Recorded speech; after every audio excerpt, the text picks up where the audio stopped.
From Hollywood, California, we present Gene Hersholt in a new Dr. Christian story called My True Valentine. Presented for your pleasure by the Cheesebro Manufacturing Company, owners of the trademark Vaseline, and producers of Vaseline Petroleum Jelly, Vaseline Hair Tonic, and other famous Vaseline specialties. Now, I know you're all anxious to hear the story, so we'll give our message about the products that make this program possible just as briefly as we can. In fact, I'm going to ask somebody else to give you this message. Somebody who is a daily user of Vaseline jelly and knows whereof he speaks. I'm a postman. On my feet more than 8 hours a day. I walk a good many miles in my daily rounds, and that sure can be hard on feet. When I first got the job, my feet hurt terribly. I developed calluses and cracked sore spots that were very painful. One day, when I didn't think I could walk a step farther, one of the other fellows told me about Vaseline jelly. He told me to soak my feet in warm water and then rub on some Vaseline jelly, especially on the sore and callous places. And he was right. In a few days, the dryness and soreness had entirely disappeared. I use Vaseline jelly regularly now, and I'm walking on air. The credit all goes to Vaseline jelly. Countless everyday skin irritations, bruises, cuts, and burns can be relieved by applications of Vaseline jelly. Vaseline jelly is remarkably effective because it does three important things for the skin. First, it softens and lubricates by supplementing the natural oils of the skin. Second, it forms a protective film that helps keep infection out when the skin is broken. And third, it soothes and promotes healing. Because Vaseline jelly does such wonders, it is used as a base for a number of specialty products, such as Vaseline Camphor Ice, Vaseline Lip Ice, Vaseline Borated Jelly, Vaseline Carbureted Jelly. Your corner druggist has them, and when you buy, be sure to look for the trademark Vaseline. It is your guarantee of absolute purity.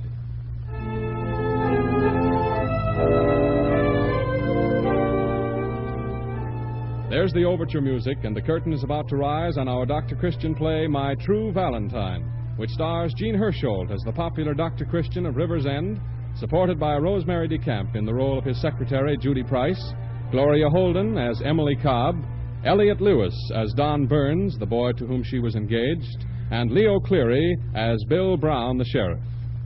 The story begins on a day in early February 1925, when Emily was the village seamstress engaged to wild Don Burns. Emily lived in the brown cottage directly back of Dr. Christian's house, and her little lean-to greenhouse was a gay and colorful place, even in February snows. As the scene opens, Emily is happily working among her flowers. She looks up in surprise as Don Burns enters. Oh, why, Don, what are you doing away from the shop at this time of day? Why, I left early. You're not sick, are you? No, I was just sort of tired, and work was pretty slack, so I quit. Don, what's the matter? Has something happened? Yeah, something's happened. Something bad? Yeah, pretty bad. Don, you haven't been with the Hawley gang again, have you? I promised you, didn't I? Yes, but you're worried about something. What is it? Emily, listen, honey. Bill Brown's likely to come over here in a little while. Bill Brown? You mean the sheriff? Yeah. What's he coming here for? Sandy's got himself in a jam. We've got to help him out. Oh, Sandy's always in a jam. You're his older brother, Don, and you ought to make him behave. That crowd he goes around with. Why, he'll be in real trouble one of these days. Yeah. I'm afraid he's in real trouble right now. What has he done? He was with Hawley and some of the boys when they pulled a job over at North Ridge last night. Oh. The watchman walked in on him, and one of them threw a flashlight right across Sandy's face. Sandy was sure the man got a good look at him. If he did... Where is Sandy now? I told him to hop a train west and stay there till the thing blew over. That we'd swear he'd been out of town more than a week. You gotta help me, Emily. I don't see why you There's always... just one reason. What? Ma. Oh, yes. Yes, I suppose so. How was she today? About the same. Dr. Christian says it won't be long now. We can tell her Sandy got a job driving a truck to Chicago or something. Ma don't care about nothing in the world but Sandy. Emily, you know that. Yes, and it's not fair when you've always been good to her and It don't matter. That's the way it is. Promise me you won't ever give Sandy away, Emily. Well, all right. Swear it. I swear. Somebody's coming in the gate. Is it the sheriff? I can't see. Wait. No, it's Dr. Christian. Oh, hello, Dr. Christian. Come on in. I just came to have a look at your greenhouse and maybe get a flower for my buttonhole. Oh, hello, Don. Aren't you working? Let me see what color you should have to go with that brown suit, Dr. Christian. I think this yellow one would be right for you. Ah, beautiful, Emily. Your plants look fine out here. You certainly make an attractive place out of this little house. Just when is the wedding day? Next Thursday. That's Valentine's Day. True Lover's Day. You're coming, aren't you, Dr. Christian? Of course. Well, I've got to go. I've still got my calls to make. Oh, you're going to have company, Emily. There's somebody at the gate. Who is it? It's Bill Brown and another man. Hello, Bill. Come on in and get a flower for your buttonhole. Hello, Dr. Christian. Howdy, Miss Cobb. Howdy, Don. Say, what are you looking so solemn about this fine February day? I feel solemn. What's wrong? This is Sam Wells, watchman at the machine works at Northridge, and we're on a very unpleasant errand, Doc. Looking for somebody? Yes. Who is it, Bill? Well, there was a robbery at the machine works last night. Somebody tried to crack the safe. Sam here and his partner Joe Sims surprised the gang at work. A robbery? Did they get much? No, got scared off. Don, where's your brother Sandy? Sandy? Oh, he's out of town, Sheriff. Been out of town for a week or more. Got a job in Chicago. That story don't go, Don. That's a fact, Sheriff. Ask Emily. She said goodbye to him a week ago last Monday. Is that so, Miss Cobb? Isn't Sandy in River's End? Why, yes. Yes, that's a fact, of course.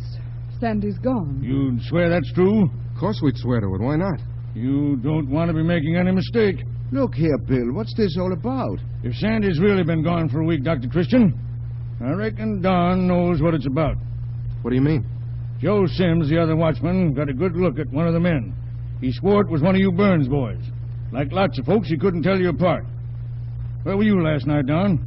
I worked late and slept at the shop. Ma's sick, and I didn't want to wake her. That's right. Don's mother's very ill. Anybody with you last night, Don? No?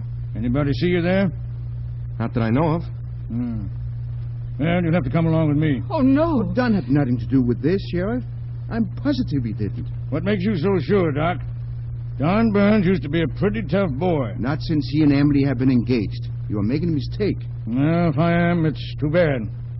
But I got it to do just the same. Sheriff Brown, please. It'll be all right, Emily. After I talk to Joe Sims, he'll know he's mistaken, that he didn't see me or Sandy either. You can't talk to Joe Sims, Don. Oh, but Sheriff, certainly it's Don's right to talk to him. Right hasn't anything to do with it, Doc. They plugged Joe when they knew he'd recognize them. You mean he's dead? Yep, Joe Sims is dead, and one of the Burns boys was in the gang that fired the shot that killed him. Don Burns, you're not only charged with robbery, you're under arrest for murder.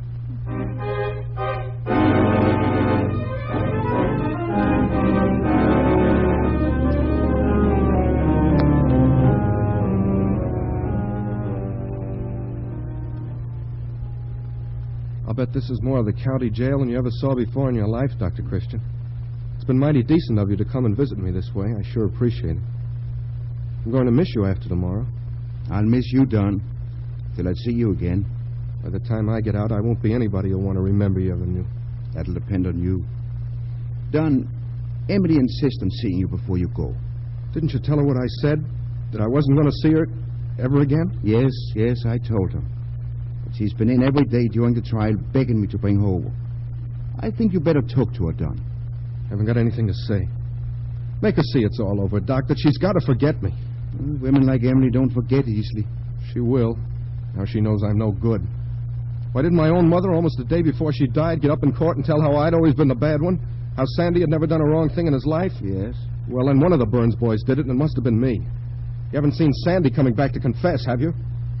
Ma dies happy, knowing that I always was a bad egg, but that Sandy's all right. And I get just what's coming to me. 10 years in the cooler. And Emily? She'll get over it, Doc.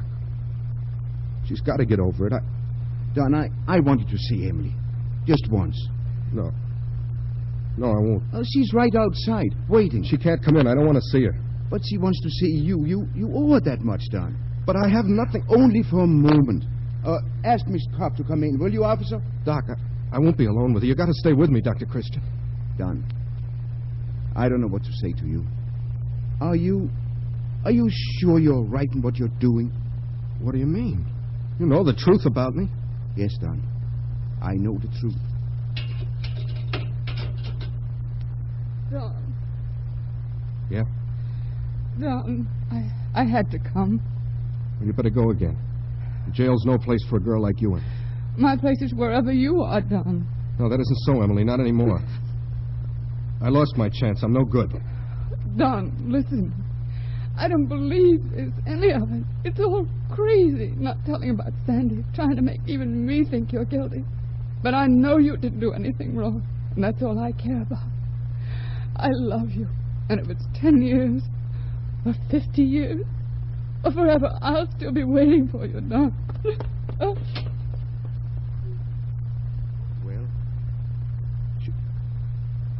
She's just being sentimental, Doc. She'll get over it. Don. Let's not talk about it, Doc. I made up my mind. I've got to go through with it.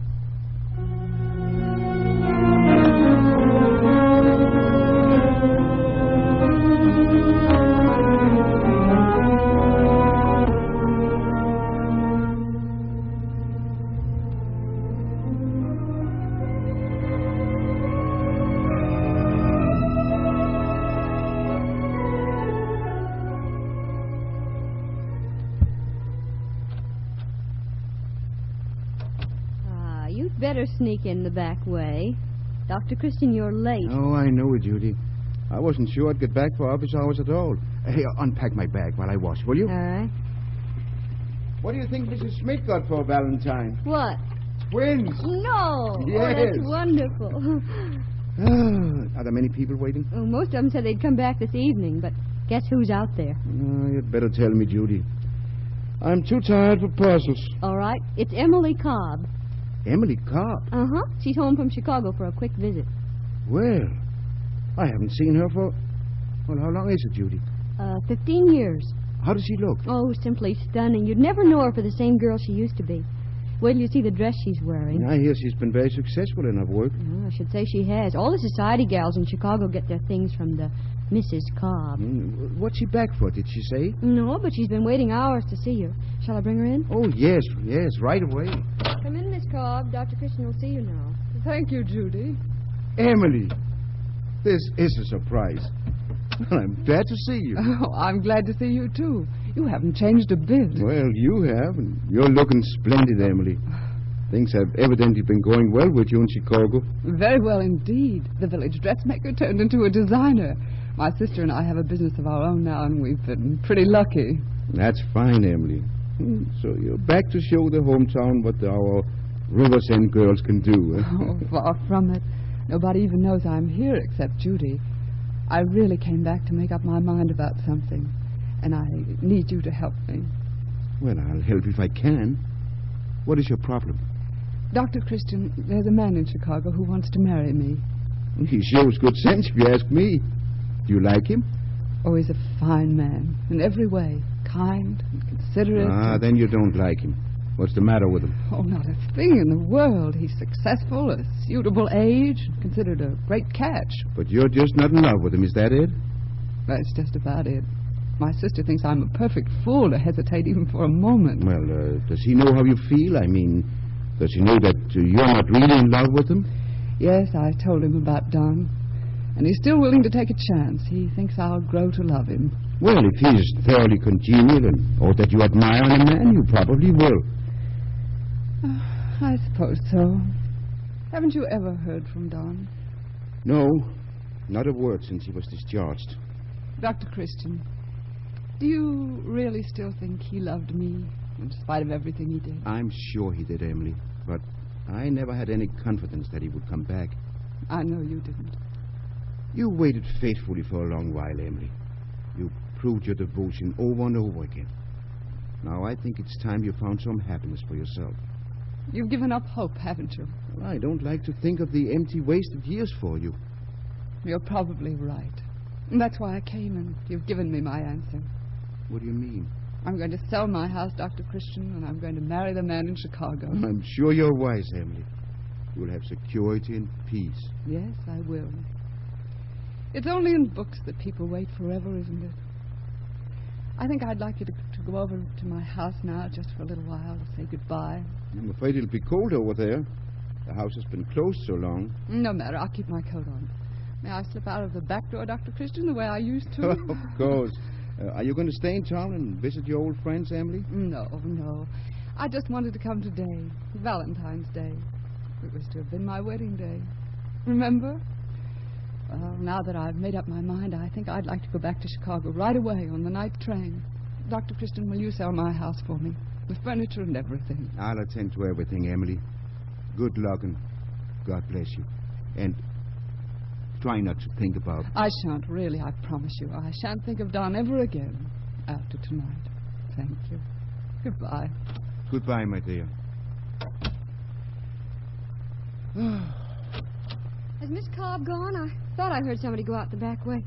Dr. Christian is a man in the outer office, and he won't give his name, but he says he's come a long way to see you, and he's sure it'll be all right. What's the matter, Dr. Christian? Don't you feel well? Oh, it's nothing, Judy. Only life gives us problems at times that are hard to solve. I was only hoping I'd given the right answer. Show the man in. All right. Will you come in, please? Sit over here, won't you? You wanted to see me?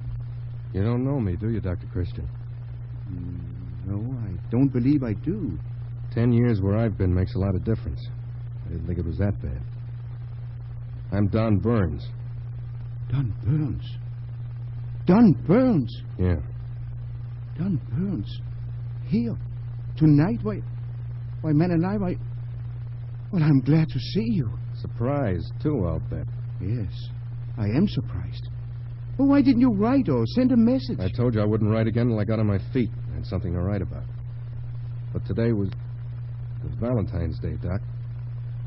You remember about Valentine's Day? Yes. I got the feeling I just had to see the house once more. Thought I could walk past. Maybe get a look at Emily. But the place is all shut up. Doesn't look lived in. Is Emily... Emily? Emily left here several years ago. Oh. How is she? She's well. Is she married? Well, she... Oh, don't stall. She is, I know. Couldn't have expected her to go on waiting around for me. Is she happy? I think so. That's nice. Well, I guess I'll be running along. Glad to have seen you, Doc. Hey, you might be interested in this. I thought for a little bit that maybe I'd come back here and sort of start fresh having it. I guess not now. I'd like you to see it, though. What is it? It's a confession from Hawley. You know, I always believed it was Sandy and he was afraid to come back, but it was Hawley who shot Sims. Hawley got sent up for life a few months ago on another charge. I guess he thought he might as well clear me since it didn't cost him anything. Anyhow, he sent this to me by a pal. Said it had always been on his mind. Why, Don, this proved you had nothing to do with it at all. That you weren't even there. Don, did Sandy ever... No. Well, Ma never knew he was yellow anyway. Well, you must let me take this straight to Judge Hamlin. Doesn't matter now. Emily's married. You've always loved Emily, haven't you, Don? I was never good enough for her, but... Yeah, I loved her.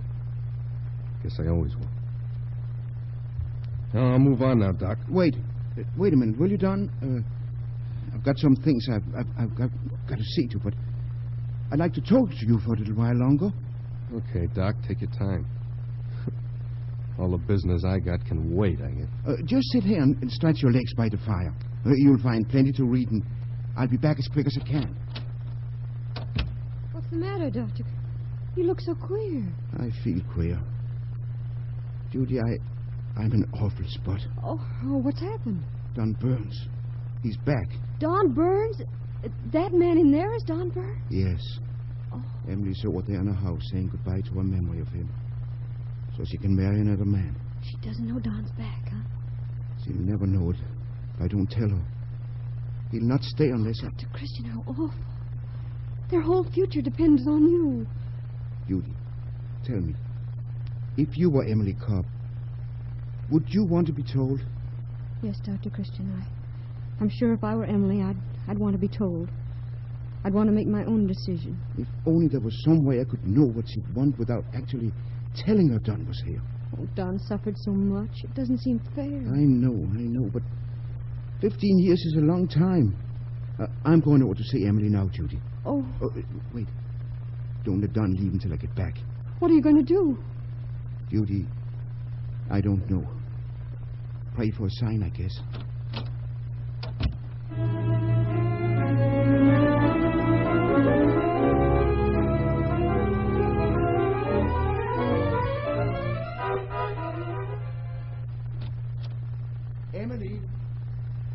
Emily! Oh, yes, Dr. Christian. Oh, thank goodness you haven't gone. No, I haven't gone. Come in. I'm not going, Dr. Christian. What? I've changed my mind. I'm not going back to Chicago. I'm not going to be married. I'm going to stay right here. Why, Emily. I've been thinking about it sitting here, the way I used to sit and wait for Don. And I know it wouldn't work. I couldn't be happy or make anyone else happy. I'd always be thinking of Valentine's Day 15 years ago. You wanted to marry Don then, Emily. Are you sure you would want to marry him if he were here today? I'd want to marry Don, always. I'm going to open the house and I'm going to stay here, Dr. Christian. And if Don ever does come, I'll be waiting. I guess that's my answer. What do you mean? You won't have to wait long, Emily. Dr. Christian, don't... I'm going to send someone over to see you. Oh, I don't want to see anyone. Oh, you'll want to see him. Emily, I'm a pretty old duffer to be playing Cupid, but I... Dr. Christian, what is it? Have you... Not... Oh, you don't mean... Yes, Emily. That's just what I mean. Oh. After all, what's 15 years? I don't see why you shouldn't be married on Valentine's Day. Just the way you planned.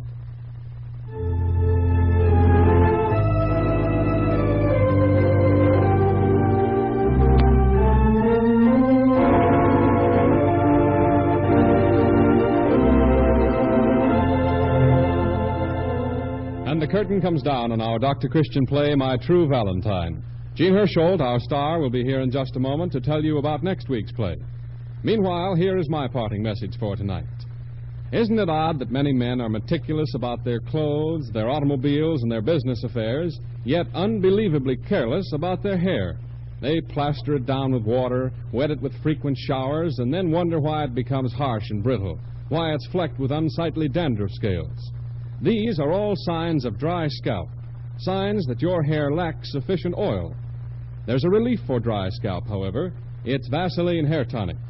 This remarkable preparation is different, for it contains absolutely no drying ingredients. Instead, it supplements the natural oils necessary to healthy, good-looking hair. In place of wetting your hair in the morning, shake on a few drops of Vaseline Hair Tonic and rub plenty of Vaseline Hair Tonic on the scalp before every shampoo. You'll be amazed at how lustrous and healthy-looking your hair will appear and how free from ugly dandruff scales. Vaseline Hair Tonic is economical, too, costing only 40 and 70 cents at your corner drugstore.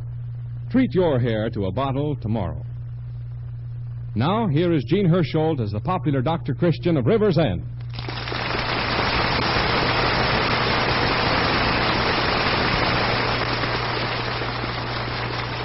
What kind of story have you selected for next week, Dr. Christian?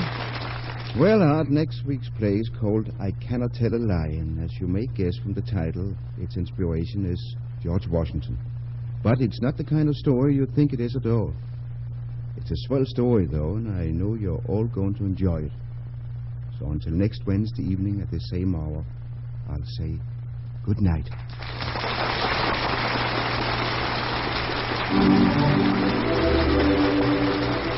If you like Gene Hersholt in his role as Dr. Christian, don't fail to see the RKO picture Meet Dr. Christian based on this radio series. You'll enjoy meeting the interesting people who live in River's End. Now this is Arthur Gilmore adding a good night for the makers of Vaseline Preparations. This is the Columbia Broadcasting System.